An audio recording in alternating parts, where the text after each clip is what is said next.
Podcast of the Israeli Sociological Society. I'm Orly Benjamin, and I'm the president of our society. Here with me are two distinguished scholars, Sigel Nagar-Ron and Ameer Fakhoury. I will begin by introducing the issues of demographic layers as reflected in labor market inequalities and gender. Then, Sigel Nagar-Ron will introduce the issue of ethnicity and educational inequality, and then Ameer Fakhoury will introduce the local political sociology and updated research on Israeli-Palestinian populations. I'm a sociology professor at Bar-Ilan University. My areas of interest are inequality in the labor market through the lens of job quality, the welfare state, and violence against women, particularly state responses to economic abuse. I begin our podcast by introducing Israeli sociologists' continuous interest in class, ethno-national, and gender inequalities. It is best to understand our local inequalities by understanding first our demographic layers of populations. The indigenous population constitutes of mainly Arabic-speaking Palestinians, whom, at the time of the First World War, were about 725,000 Christians, Muslim, Bedouin, and Druze. On that point in time, about 85,000 Jews lived in Palestine as citizens of the Ottoman Empire. In 1948, as part of the war that began once the State of Israel was established, thousands of Palestinians were uprooted and transferred to refugees camps in Lebanon, Jordan, Gaza Strip, Egypt, and the West Bank, or the territories occupied since 1967. European Jews, whom are called Ashkenazi, arrived in several immigration waves between 1920s and 1949.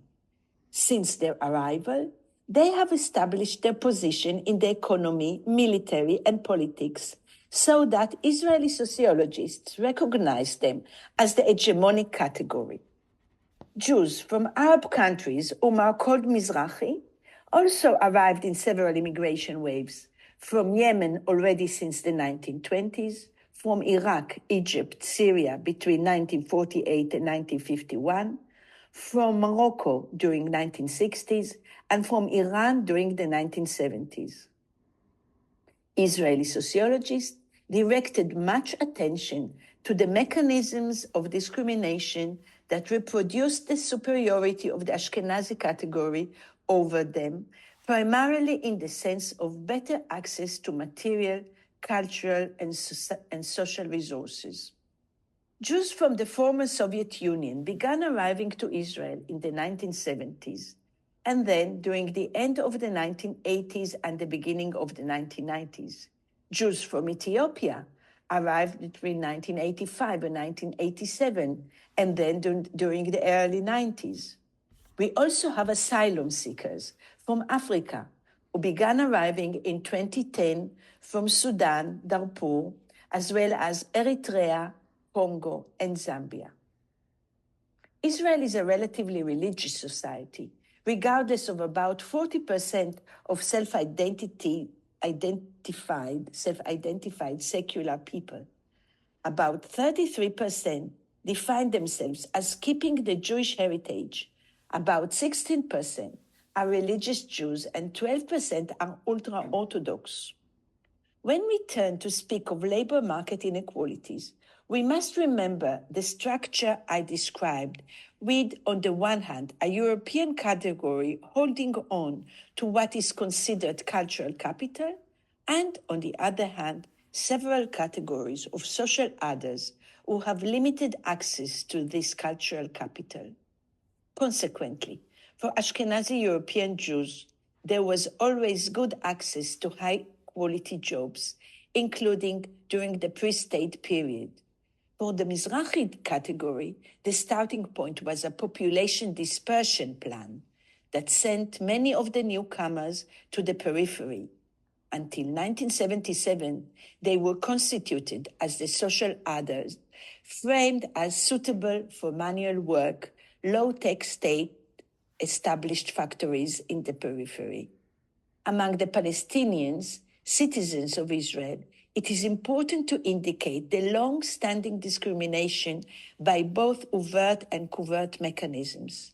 They are mostly framed as suitable for low-pay agriculture and construction work. Those among them with better education are already part of an emerging middle class with access to administration, professional occupation, high-tech, and small businesses. Since 1985, the Israeli social policy began transforming its welfare policies, allowing poverty and even food insecurity to become prevalent, with about 39% of Palestinian families who lived in poverty in 2022 and 31% of the entire population experiencing insecurity insecurity. Turning to gender inequality, we need to remember that Israel has institutionalized religious laws as the exclusive source of personal status. In other words, women of all religions and of all religious levels are subjugated to religious family laws. Thus, women, particularly those devoting themselves to mothering and caring for their communities, are undervalued and are hierarchically framed as undeserving of prestigious jobs and income.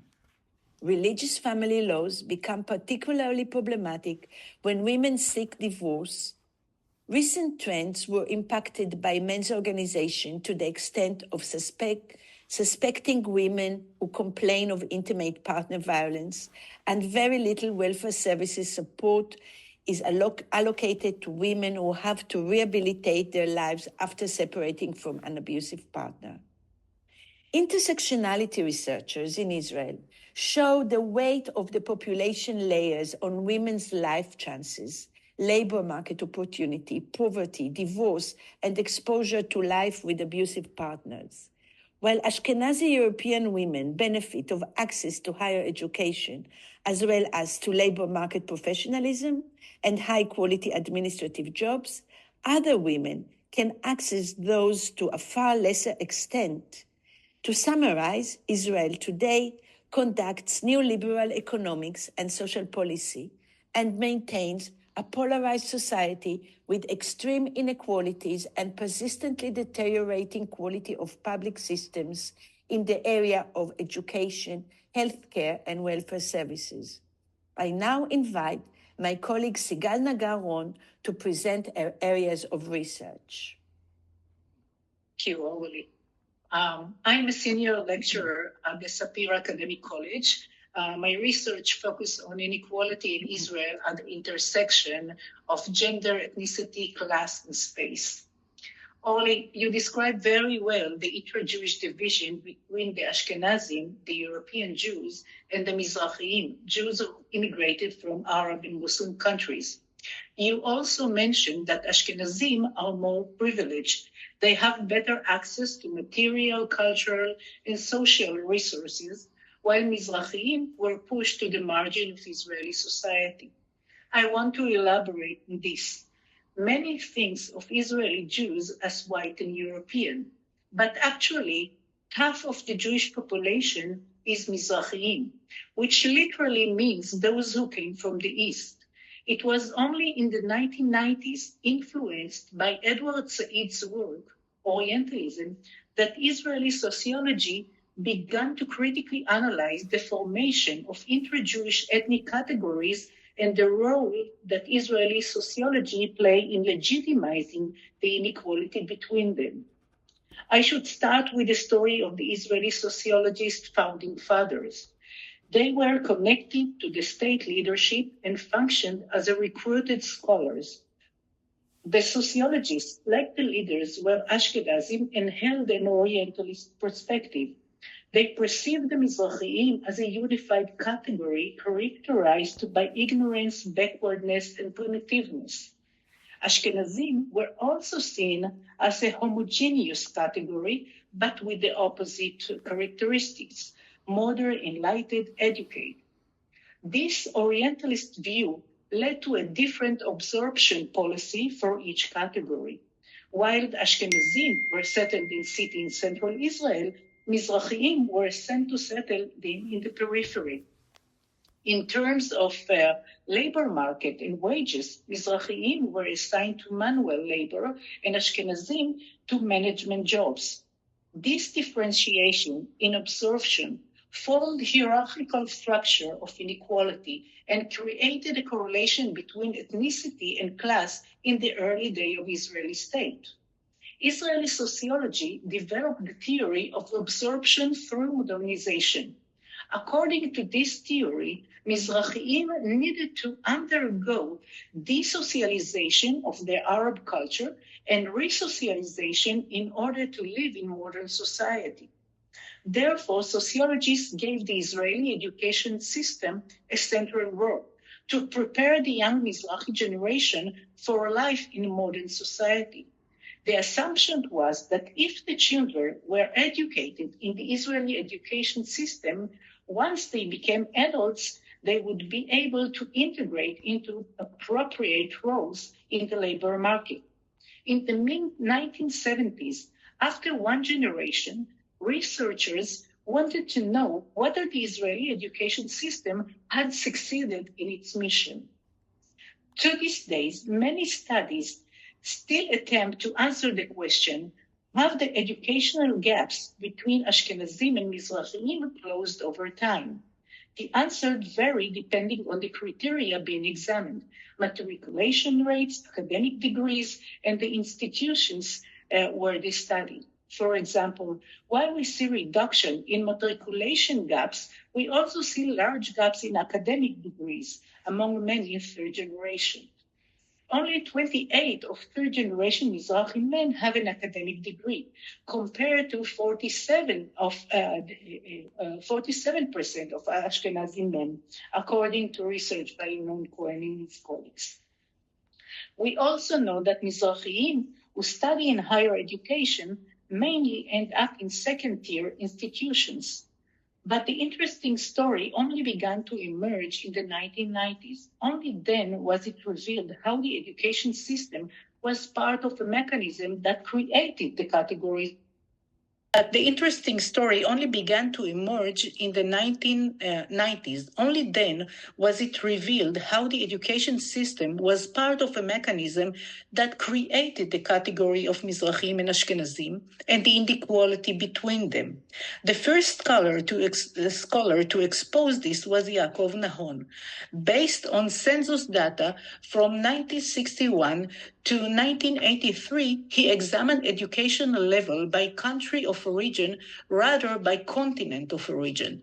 The data show that in the first generation within the Ashkenazi category, there was a high degree of educational diversity. Immigrants from Germany had high education level, but immigrants from Eastern and Southern Europe arrived with much lower levels. There was also significant internal diversity within the Mizrahi category. Jews who immigrated from Egypt and Iraq have a higher educational level than immigrants from Yemen. In fact, there was a large group of people from different continents with similar level of education. This group included immigrants from Poland, Iraq, Russia, Egypt, Greece, Romania, and others. The key finding is what happened in the second generation among those educated in the Israeli education system. In the second generation, immigrants from Eastern Europe and the Balkan rose to the educational level of German immigrants, while the children of immigrants from Egypt and Iraq have decreased in their level of education compared to their parents' generation.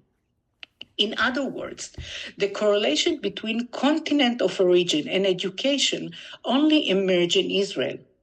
Marxist sociologists such as Shlomo Svirsky describe how the education system funneled Mizrahiim into manual labor while directing Ashkenazim toward academic education and professional jobs. Other scholars like Karin Amit and Aziza Kazum reached the same conclusion. The cynical subtitle of Aziza Kazum's 2008 books sums it up well: How the Polish Peddler Became a German Intellectual. In the 1990s, due to public pressure, Israel's higher education system changed.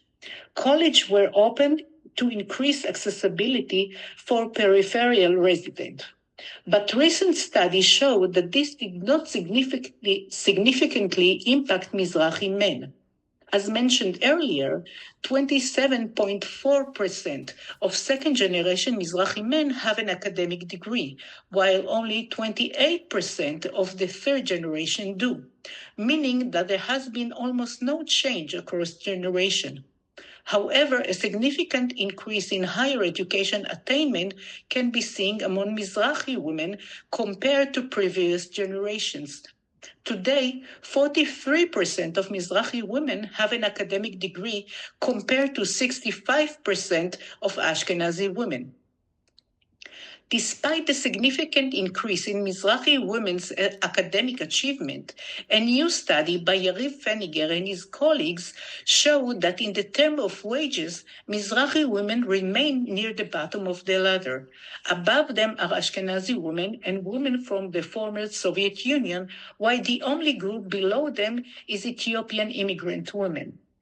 Therefore, today I'm interested in the question, is secular education the path for mobility for Mizrahi women?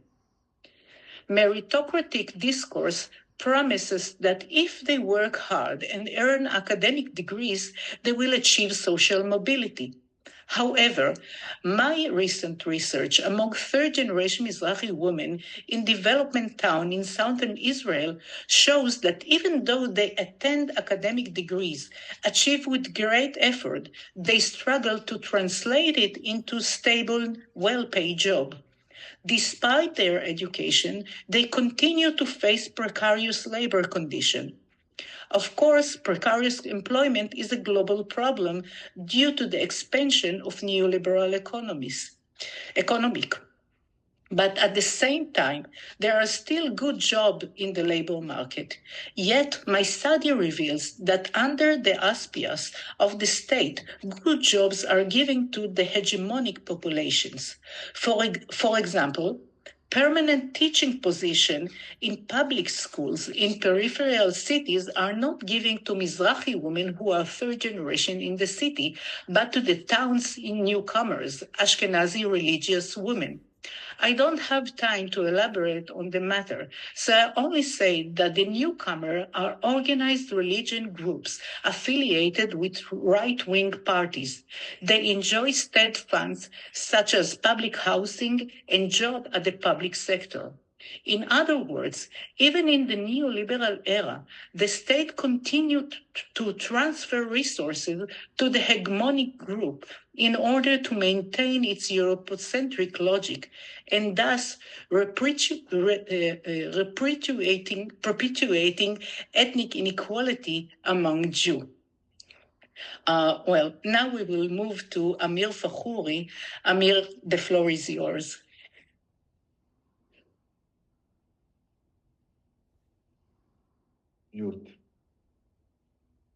Thank you, Sigel, and thank you, Orly, for this concise, rich, and informative takes. So my name is Ameer Fakhoury, and I'm a postdoctoral fellow at the Polonsky Academy in the Ben-Lear Institute of Jerusalem. And I will be talking to you today about the major trends in the Israeli political sociology. Of course, it is almost needless to say that serving the full range of interest within the Israeli political sociology is a complex task, certainly within a few brief minutes. Therefore, I will only outline the main research trends in the field without any pretense of being exhaustive. Since the 70s, political sociology in Israel has evolved into a sociology of cleavages, analyzing struggles between distinct social groups over the character, nature, and structure of the state and their status within it. While cleavages exist in every nation state, both due to the pragmatic failure and the practical failure in the mere idea of a nation state, their severity in Israel is particularly pronounced for two main reasons. First is the absence of social and legal resolution, particularly the lack of constitution regarding how cultural and social differences should be managed. The ongoing intractable conflict with the Palestinians, framed by political entrepreneurs as an existential struggle, which absorbed much of the political and public energy needed to resolve internal disputes. By 2023, the sociology of cleavages reached a peak, with the proposed judicial overhaul perceived by both the center-left and the center-right in Israel as a regime coup. As expected, political sociologists in Israel dedicated extensive research to analyzing and explaining this unprecedented polarization. The sociology of cleavages thus transitioned into a sociology of constitutional moments, a term commonly used by legal scholars, because the debate centered on the constitutional structure of the state as a mechanism of managing dispute over its character, purpose, and nature, particularly regarding religion and state, civil-military relations, and the balance of power. The discussion on civil-military relations continues the long-standing focus of Israeli political sociologists on militarism and ethno-nationalism, particularly in examining how a struggle between different Jewish Israeli social and cultural groups are reproduced through military service. Concurrently, the sociology of constitutional moment has led to a rise in the study of national emotions. Within renewed attention given to political emotion, their anchoring in public narratives and meta-narratives, and their role in shaping social and political positions, as well as different national types. Another emerging focus has been the study of populism, seen as an ideology that seeks to weaken technocratic bureaucracy in favor of political leadership, often employing narrow interpretation of democratic governance. Due to the protest movement against the proposed judicial reforms by the right-wing government in Israel, there has been a renewal interest in the sociology of social movements, particularly in discursive mobilization strategies, framing, and the social construction of events. Alongside the sociology of constitutional moments encompassing emotions, mobilization strategies, political entrepreneurs, national types, and affective polarization, there has been a growing body of work on the sociology of struggle over the boundaries of the political community. Here, the following distinction is crucial. Distinction between struggle over who belongs to the state, that is, battles over membership in the political community, and a struggle among those already within the political community over the state nature, purpose, and identity. For Jewish Israeli society, membership in political community is not in question. Rather, the debate concerns the meaning of that membership. However, for Palestinian Arab minority in Israel, this remains the central socio-political question.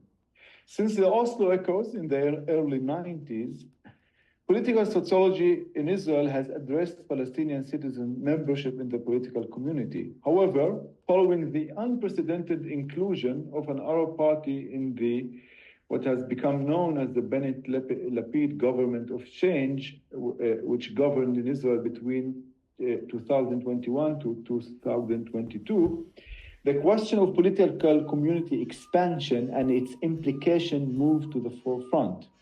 This line of sociology explores the relationship between the reality of the structure as a Jewish and democratic regime and the structure of reality as a binational demographic and societal reality within a uninational regime.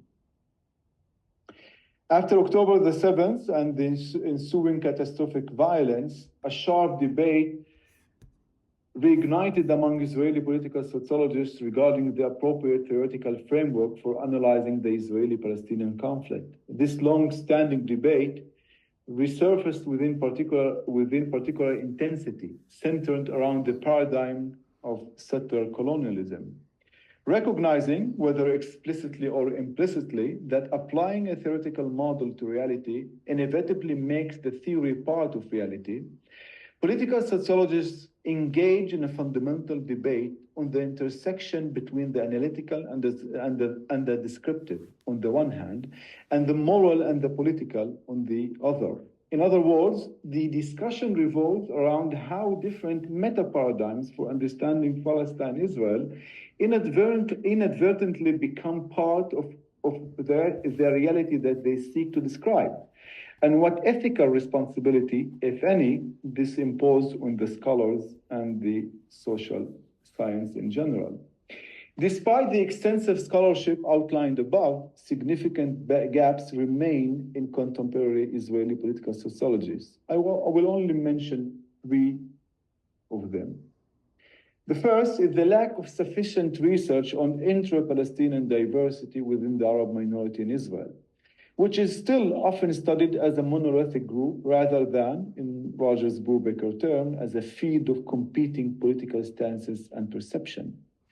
Secondly, the predominant focus on the Israeli as a distinct geopolitical entity, leading to a binary analysis of majority-minority or state-minority relations, rather than adopting a triadic approach that considers a sovereign majority, a trapped national minority, and an external homeland. This need is particularly pressing given the dramatic weakening of the Palestinian minority status amid the ongoing violence between their state of citizenship and their external national homeland. Third and lastly, the absence of a sufficient research on transformative political sociology in the context of ethno-national conflicts. Quite surprisingly, there is almost no direct engagement with the political sociology of conflict and reconciliation. Instead, conflict is studied indirectly, mainly through group differentiation and the various ways it affects social division. This concludes my overview. Thank you, and Orly, back to you. Thank you so much, Ameer. Thank you so much, Sigel. It was very, very interesting, and I hope many people would be interested in listening to Israeli Sociological Society's podcast.